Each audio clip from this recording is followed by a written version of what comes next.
Welcome to the EchoCast, episode 67. I'm going to call this one Raids for All, because it's probably triggering for some people, and I'm just going to roll with it. I am Bon Diesel, Division 2 streamer, Twitter talker, YouTube maker sometimes when I have time, balding, chubby guy. I don't know, that's what I've got this time. So if you're new, welcome. This is a podcast mostly based on Division 2. I talk about other stuff sometimes, mostly drama, if there's any worth talking about, and how much I don't like Wildlands and Breakpoint, or don't think I will, but I'm excited to be wrong. This week, this episode, I am going to talk about the Division 2 State of the Game recap. Title update, 5 changes and thoughts on those changes, the Dr. Disrespect situation, how communities react to things, is Division 2 good, and some content updates.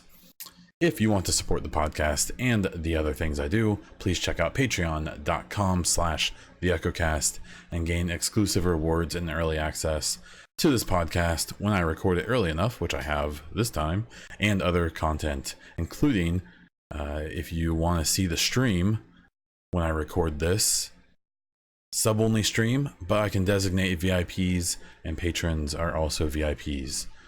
If you're a patron and you're not a VIP, let me know and I will add you. Okay, so let's get right into the State of the Game recap. This was episode 127 of the State of the Game, I believe. It's hard to realize that episode 100 was when they announced Division 2, I believe. It's crazy. So this time we had Hamish Rasmus and Chris Gansler, who is the community developer, and they were talking about Title Update 5 and the PTS. They started off by saying specialization ammo problem, that issue should be fixed with a patch that's coming out on July 4th, hopefully.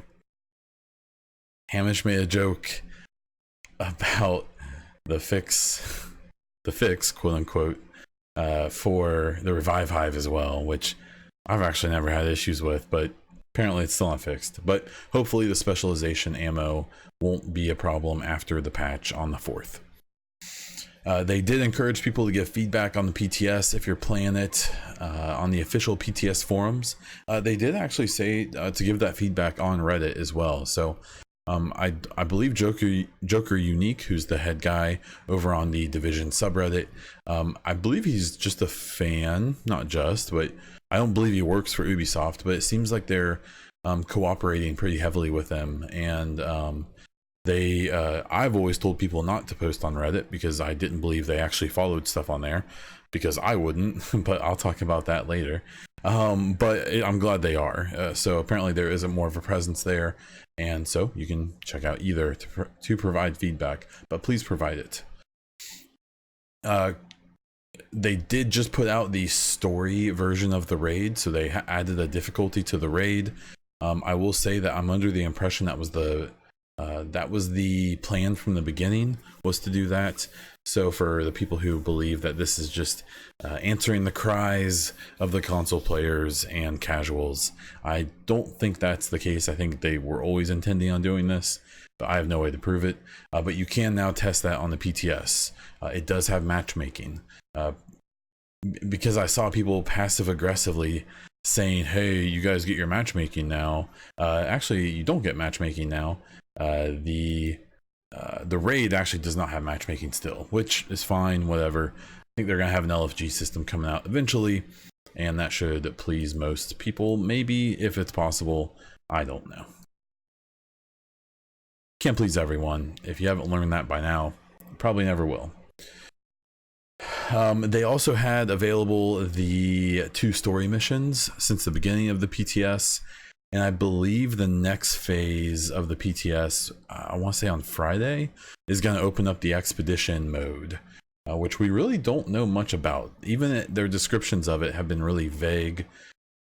So you'll be able to test that. And then on the 8th is the last phase of the PTS, where you'll be able to test the quote unquote final changes to the skills and such.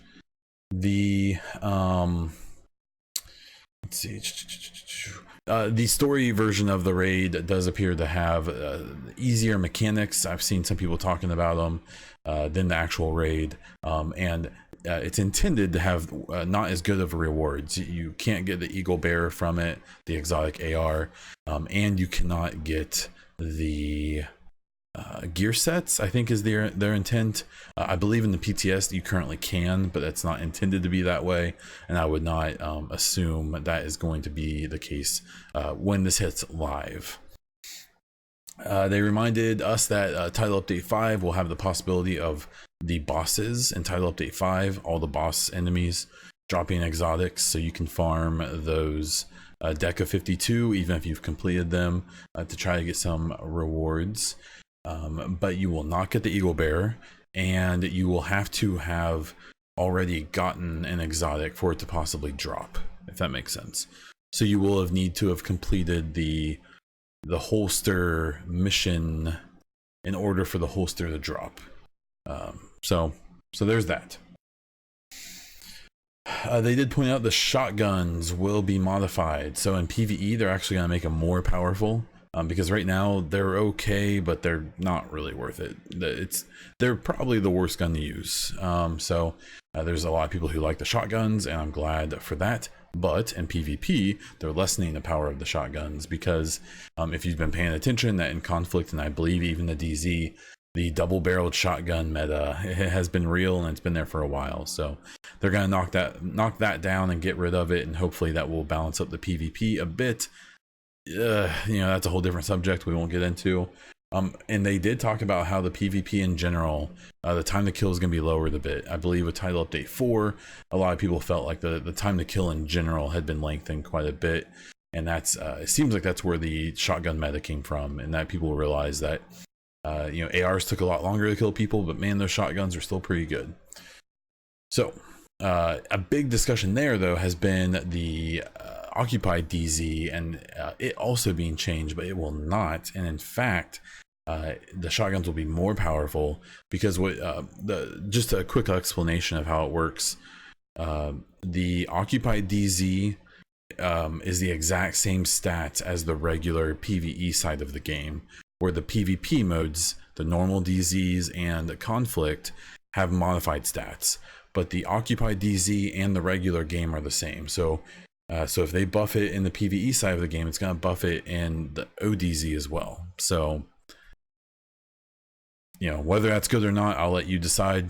You know, let me know in the comments or reply to me on Twitter or whatever. Give me your thoughts. Let's interact. They talked a lot about the skills and the changes, and I will talk about the reaction to the skills from when the PTS started, despite, you know, the information they put out about that. We'll get into that later, but for now, they listed off this huge list. I'm not going to go through every single one, but they basically lowered the cooldowns, or they're going to lower the cooldowns of every single skill to 90 seconds at the most and 40 at the least, I believe is the 40. Yeah. So you're talking about like the artillery turret, the demolitionist turret, going from a 240 second cooldown to 60. And that's not taking into account any skill haste. So that, you know, this 90 to 60 second or 90 to 40 second drop is 100% is without skill haste. So if you stack some skill haste, you could be looking at getting a lot of these back really fast. You've got changes to things, you know. Well, let's think about the most popular skills. So the, let's see, we got like the striker drone is going from 180 seconds to 60. That's a significant drop. It's dropping down to a third of what it was before. The shields, say the Crusader, well, all three of the shields are going from 240 seconds to 40 seconds. So coming back much quicker. Let's see if they have We got like the Mender Seeker Mine, the survivalist one, is going from 180 to 60. So a lot of the issues people are concerned about, it seems like this is going to mend a lot of them. They also announced a bunch of changes to the skill haste and stuff like that, because they're getting rid of cooldown as a stat. So a lot of the brand sets that had cooldown on it are getting replaced, and they're putting in skill haste instead. And it looks like they're changing up a bunch of stuff, even adding skill haste where it wasn't before. And then there's a bunch of mods that are being changed as well. So I suggest checking out Rasmus's or Bruce, who was on the show, I believe, last week. It's at Bruce WK on Twitter. He posted kind of a summary of all the changes, including a picture that details all of the exact changes to each skill. So go on there, check it out. That's a good way to get those exact numbers, and to be kind of ready for the testing on Monday, I believe. Okay, so other than that, they did talk about crafting and recalibration, some big changes there. But they're confirming that crafted items will now be crafted at gear score 500, assuming you've unlocked the last version of the crafting table. There's some, if you're not already world tier 5, you'll have to do a little bit for that. So that's a big change. It may actually make that gear that you craft useful, or may help you get that last piece of Alp Summit armament that you needed. But they also talked about how the recalibration is going to change, where you can recalibrate crafted gear. Not only can you recalibrate it, so if you craft a piece that has one talent that you didn't want, you can take that talent from another piece and put it on your crafted gear. What you can also do is, if you craft a complete piece of crap piece of gear but it has a good talent, you can steal it from the crafted piece and put it on one that you had already. So that's gonna make a big difference. I know that's not gonna solve, this isn't addressing the loot issues yet, but I do believe this is going to be a pretty big deal for people, from just the sense of crafting at all. Because right now, at least in my opinion, crafting's basically useless unless you've got like a skill with an empty mod slot and you haven't looted any. That's the only situation I've crafted where I had like the third slot in the turret. I had like a 1.9% cooldown mod that was really old, and so I crafted a bunch of turret mods, and now and that was the only reason I crafted. So now it looks like there's going to be more of a reason to do it. They are also making big changes to the blueprints, and the blueprints will now be shared with all characters. I think they said world tier 1, but I'm just going to say world tier 5 to be safe.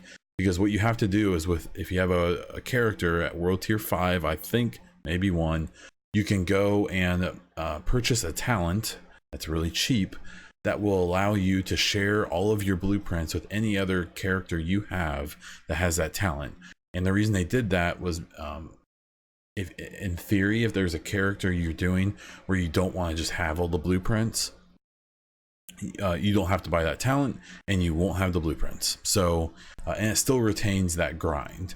So early in the game you can't have all the blueprints because you have to be in the world tiers before you can get it.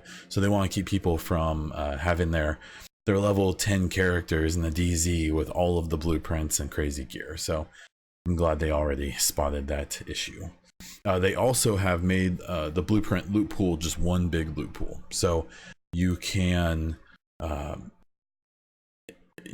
farm control points as long as your heart desires if you want to get all of your blueprints, or you can still buy them from the vendor once a week, and you can even just do the projects for them. But before, you couldn't get all of them from one source. Now with Title Update 5 you will be able to, so keep that in mind.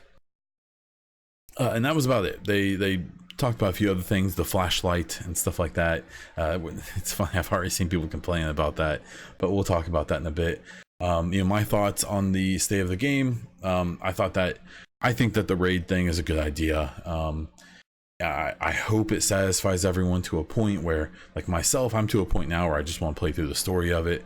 It seems like you're going to be able to do the collectible stuff, but you can't get the Eagle Bearer, which a lot of people are happy about that. I have mixed feelings on it, but and you're not supposed to be able to get the gear sets. I actually think that the gear sets should drop from the story version, even if it's like a max of one piece at the end of the raid or something. Make it really minimal, make it much more rewarding to do the raid, you know, the more difficult version. But I don't know, it's just my opinion, and I don't expect it to be agreed with. Skill changes I think are great. I think the reaction to the initial skill changes was interesting. We'll talk about that after the mid-roll, but I think that they're good. I think the lowering of that skill, obviously shooting is the main way of doing damage in this game, but the whole point of the agents is they have this super cool tech, and goodness, with some of the tech having 240-second cooldowns, I mean, that's just, it's silly. I mean, I just didn't use any of them that had that, basically. So I think that's a good change, and I hope they stick with it. The crafted items and recalibration I think is a really big deal. I think that's a step towards the loot feeling better, though obviously that doesn't fix the drops and stuff like that. So it seems like they're well aware of people's issues with that. It seems like they even agree with people's issues with that, and I am excited to see how they're going to change that in the future. But it seems like Title Update 5 is not going to be it. So maybe a 5.1 or something like that. Maybe they'll do a some kind of loot change, but we'll have to wait and see. So we do not know yet. Oh, what else do we have here? I personally, with PTS, I have played it a little bit. I've just been trying to mess around with some of the things they're doing. Oh man, there's a yawn. I'm staying away from the new missions, the expedition. I don't want to play them until it comes out live. I want to play it on my real character. I'm kind of bummed that there's so many people posting like screenshots from it and talking about it and stuff. Obviously, the PTS is open to anyone, but it is only open to one platform. And I think people should kind of treat it like a spoilers thing, but people are going to do what they're going to do. No harm, no foul for the most part, but I'm staying away from it. I want to experience it for the first time on my own with my real character. So, okay, so there's State of the Game. Good stuff. I like it. Good stuff coming. Moving on to what will probably be my more interesting topic here is my Dr. Disrespectful thoughts. So if you didn't know, during E3, if you don't know who Dr. Disrespect is, he's a streamer. He's been around for a long time doing content. I believe he started with Machinima. The guy who plays Dr. Disrespect, the actual man, his name's Guy something, I don't know what his last name is, and he worked on Call of Duty a long time ago, I believe Call of Duty 4, has since moved on to content creation. So now he's one of the bigger-ish streamers. I believe he peaked out at one point, and I feel like he's not really in that top spot anymore, but he's definitely still very popular. This year at E3, he was in character at E3 with a camera crew following him doing a live stream. He went into a bathroom at the LA Convention Center multiple times where people who had nothing to do with him got filmed. Caused a big stir because people felt like that was a huge invasion of privacy. He got banned for 2 whole weeks from Twitch over it for breaking their terms of service. Arguably a fairly light sentence. I feel like, if I did it, I'd probably be banned forever, but I'm also not Dr. Disrespect. So I'm pulling numbers that aren't quite there. He did apologize-ish, more apologize for the brand than his actual behaviors, but he did throw out something that seemed sincere to a point, and then within hours attacked some journalist, Schreier, who some people love and some people hate at Kotaku. Apparently Dr. Disrespect didn't like some things that were said, and put out some really stupid tweets that are on brand, I guess, but and people got pretty upset about it, and now they're calling for a whole bunch of other stuff. So what's interesting is I don't care for Dr. Disrespect. I liked his shtick for like a week. I enjoyed watching him play PUBG because he was really good at it. I get the character. I saw his interview on H3H3, which I actually thought was kind of interesting. I wish he would have done half the interview as Dr. Disrespect and maybe the other half as himself, to kind of put out his own deal a little bit, to see both sides, but he didn't. That's fine. But he's just had some weird situations, and he left. He paused his streaming deal for a while when he told everyone that he had cheated on his wife and that he needed to focus on his family. And then shortly there, there's a few months later when he came back, and then there was a supposed drive-by shooting at his house, that got eventually investigated, that someone had shot a window in his house with a BB gun. It wasn't the drive-by with Tech Nines that it was kind of thought of at first, and then he's he's had some kind of weird stuff.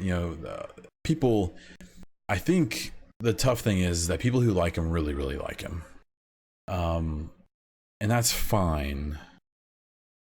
But I think there's a lot of people who are very skeptical of him. I don't know him. I can't pass judgment on his situations and how authentic they were. There's people who think that his the cheating thing was made up, because when he came back he was bigger than ever. There's people who think that the shooting thing may have been made up, or maybe an inside job. I don't really want to play in hypotheticals and things like that. I assume those things were all true. I assume those things really happened, and because of that, between the fact that his character kind of got old to me very quickly, it was hard watching a grown man, even in character, like flip his desk and throw monitors. And the same reason I don't care for Summit 1G and stuff like that. I just can't take it seriously. Men acting like children, I just can't do it. And then the cheating thing, I have no respect for men who cheat on their significant others. I can't. I don't care. I don't think he's a good person. I don't like his content. And then this real petty stuff, and I think it's fine. You can comment if he doesn't like these reporters. That's cool. But then when you have the influence that someone like him has, there is like an understood, like, if you attack these people, you're sending all 1 point whatever million of your followers at them as well. And I'm sure 95% of those followers are great normal people that wouldn't do really silly things on the internet and say silly things.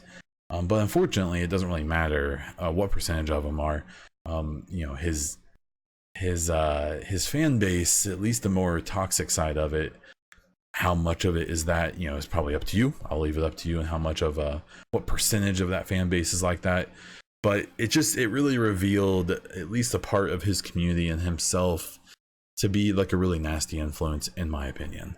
I voiced that opinion and dropped about 20 followers, which at the end of the day, I'm cool with it. That's fine. If you don't, I can understand there was someone in particular who took issue with me portraying everyone who likes him as 12-year-olds.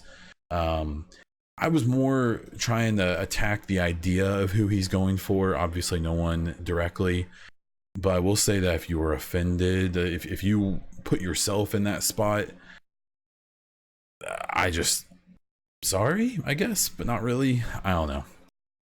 More than anything, I was just really annoyed with how he handled it, and with how at least a part of his community was treating the situation as well, by making it worse and being really toxic and nasty. And I just don't think the guy has any credibility. And I saw people say, there's creators like that in the Division community, and there are, absolutely, and I don't like them. I think they suck.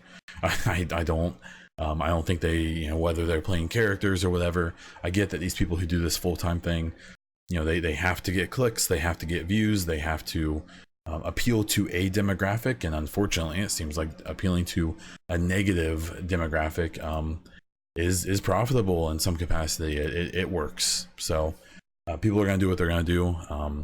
I don't like the whole thing. I think it sucks, and I don't know. I stick to my guns. If you like him, good for you. I'm surprised if you are into my stuff too, but to each their own. I'll leave it there.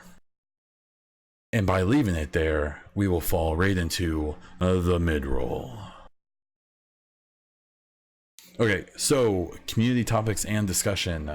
So I found the reaction to the PTS very interesting. So they put out a graphic that described what the PTS was going to be for Title Update 5.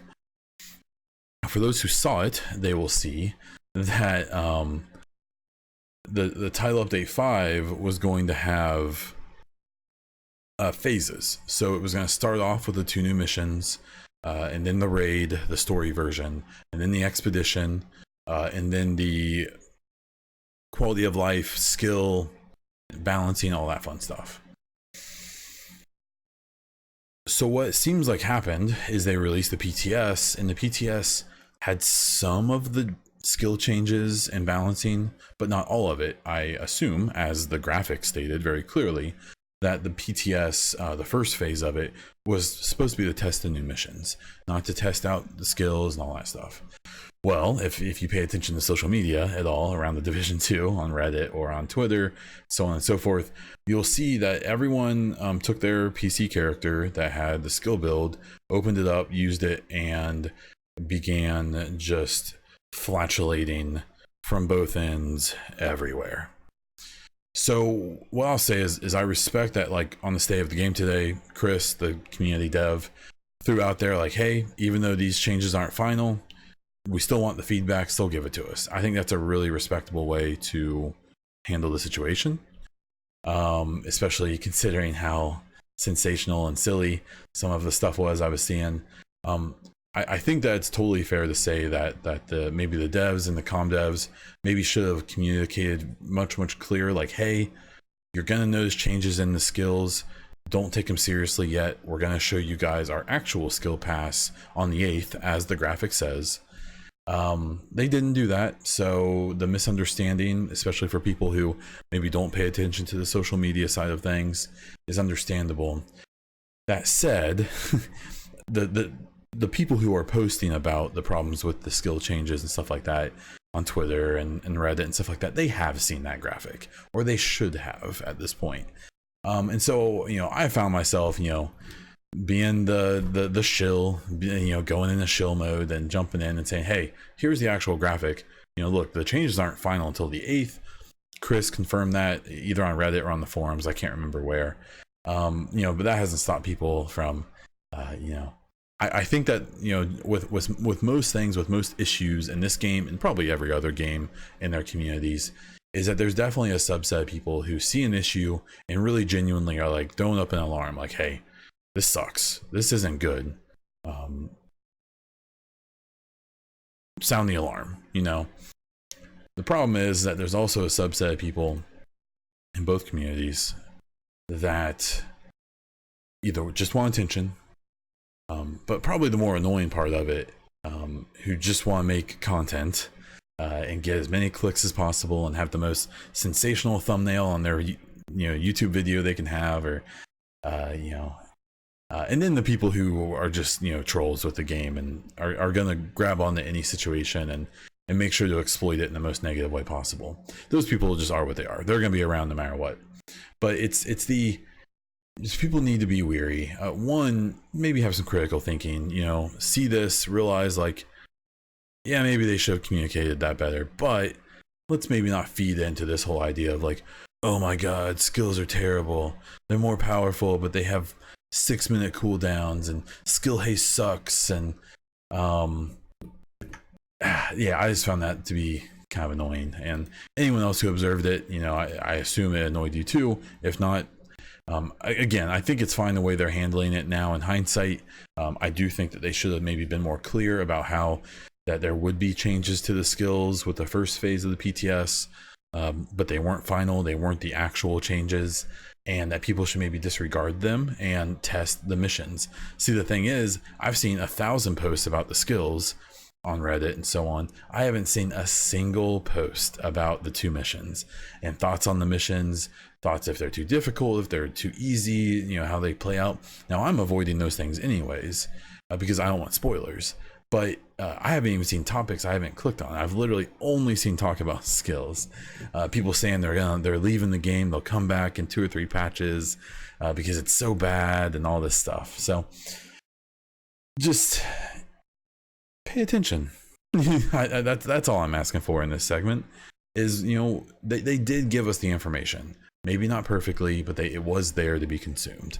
And I don't know if you're one of the people helping, you know, fighting the good fight and throwing out the fact that these changes weren't final, then good for you.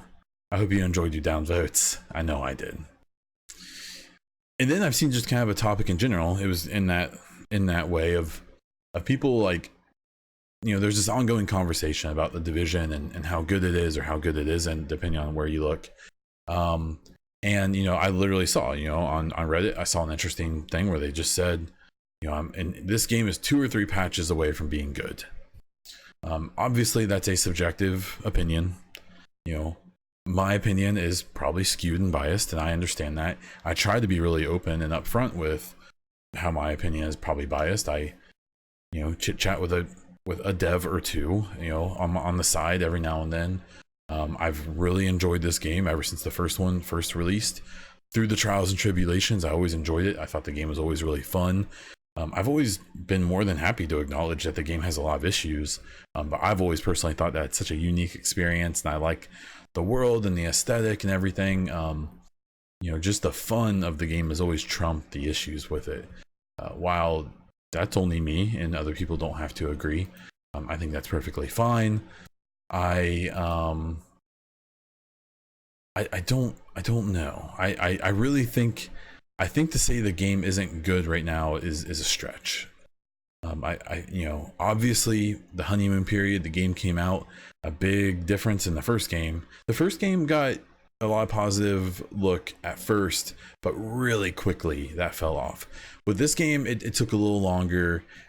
But the thing I've argued for a long time is that even where the game is at, and even when the game was at its worst, when there were some bugs and even now with the loot issues and stuff like that, I still think it's a lot better than, you know, where the Division 1 was. I've talked about it before, but like around this time in Division 1, we had just gotten 1.3, which I would argue was one of the worst patches the game ever saw.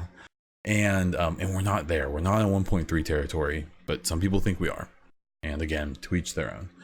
But I really think it's already a good game. It's a good game that has issues that needs to be fixed. You know, that has issues from Division 1 that still need to be fixed. And I think that sucks. You know, I think that's frustrating and it's annoying. But the problem is that I'm not under the impression that there's a single person in any of the Ubisoft offices who aren't equally annoyed by that, if not more so than any of us, because it's their job to fix it. And it's not like they don't realize that. It's just that may suggest that there's more to it than just flipping the fix switch. For me, it's a matter of the communication. I think has been very good, if not perfect. I think it's a matter of, as long as they continue to seem to be genuinely working on the game, caring about where the game is going and what the community thinks about the stuff, even if they don't fix it just the way the community wants, because I think that's a thing some people expect, but that's probably never going to happen. It is still their game. As long as they're still dedicated to it, I suspect I'll be around, even if I've got a baby hanging from my chest while I'm playing it. You know, the new content, they put out some very clear direction on how they're going to keep pushing the game forward. I think that we're getting new story missions with episode 1. In Division 1, we never got new story missions. That's why we played Lexington from, you know, 2016 to 2019. You know, that's you know, we never got new stuff. We got incursions and stuff like that, but we're also getting that stuff with these expeditions and the raids and so on and so forth. Going back to New York City, I mean, you know, I think if you want to enjoy this game, you will, and you absolutely can. I've seen people posting on Reddit saying, hey, is this game worth buying? And, you know, I'm sitting here at 300 hours, a little bored right now. I'm excited for episode 1. You know, I'm excited for some new stuff to do. I'm excited for some things to get fixed that I feel a little more motivated to just knock out some hours for fun. But, you know, before I was bored, I had 200 something hours, and I'm still playing even though I don't have a lot to do. I'm happy to pay $60 for a game that gives me 100 hours ever. And I assume this one's going to give me more than that share. I even paid for the season pass for some reason. You know, it hasn't been the most rewarding thing in the world, but I still am happy. I was happy to do it because I wanted to support the game. But I think you can still buy this game for $60 and easily get $60 even just to the end game. But I don't know. That's only my opinion. We didn't have any listener questions or topics or anything this week. If you have any, if you want to hear me talk about anything, you know, get in the Discord. Those links should be around.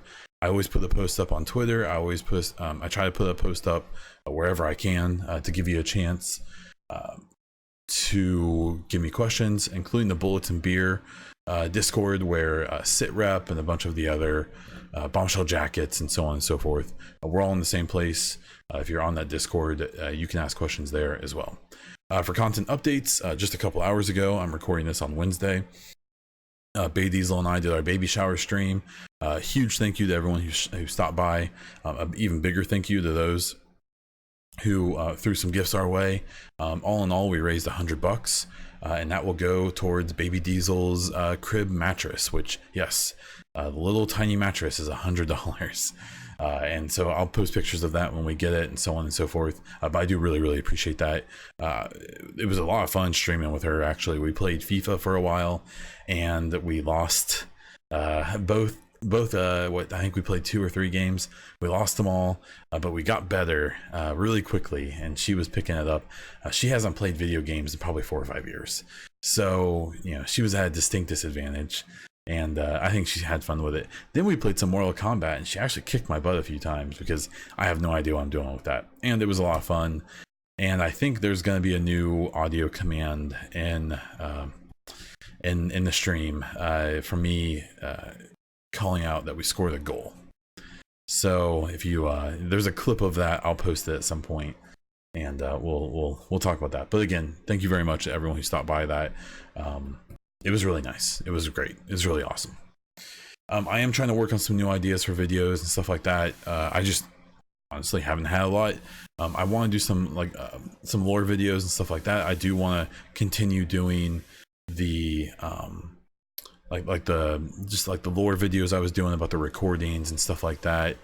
I do want to continue on with some of those things, but especially the new missions. I really want to do a video after episode 1 releases about the story that the expedition and that the 2 missions are going to tell, and how they're going to build on what we had from when the game released.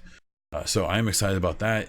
And just as a notice, we are about a month out from when we're expecting the baby to be born. When that happens, as I've said before, I do plan on continuing the podcast at least. I will be off for around a week after the baby's born. Obviously, most of the time is going to be spent helping the wife and you know, spending some time with my baby.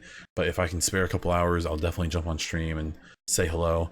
Maybe have her make a guest appearance. We'll have to wait and see how that goes. I don't know. You already hear me yelling into the mic enough.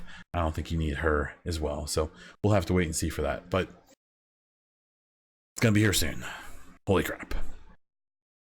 Okay. If you like the podcast, please follow on whatever platform you are using. If you listen on iTunes, please drop a review, drop a rating. I really do appreciate it. It helps me out on there. If you check out the podcast on YouTube and you want to see more, please sub the channel, like the video, and comment down below with your questions or thoughts in general on what I talked about today. I am on Twitch, where I stream multiple times a week as Bond Diesel, including live recording this podcast for subs and VIPs who are patrons on my Patreon, patreon.com/TheEchoCast. And I'm on Twitter as Bond Diesel. That's all I have. So until next time.